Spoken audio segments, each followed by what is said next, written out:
Bertin retourne au Cameroun et ce qu'il découvre le bouleverse. Dans son village natal, il trouve une petite église où une quinzaine de fidèles sont assis à même le sol. Pas de chaise, pas de toit décent, juste 4 murs délabrés et des gens qui prient dans la poussière.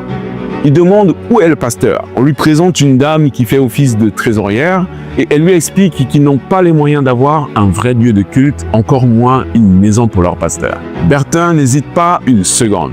Il sort l'équivalent de 20 000 € de sa poche et annonce « On va d'abord construire la maison du pasteur, puis un temple pour 300 personnes. » Les locaux n'en croient pas leurs yeux.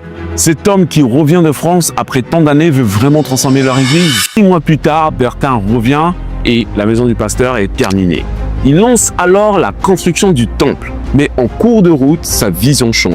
Il comprend que 300 places ne suffisent pas. Il faut voir plus gros. Il faut penser plus loin. Il fait arrêter les travaux, il casse une partie de ce qui est déjà construit et il recommence. Et cette fois, il fait tout avec une mezzanine et des places en hauteur. Le temple final peut accueillir bien plus de fidèles. Combien cela lui a-t-il coûté au total? Il ne le dit jamais précisément. Mais ce qui est sûr, c'est qu'il a investi massivement dans cette œuvre avant même de penser à son propre confort.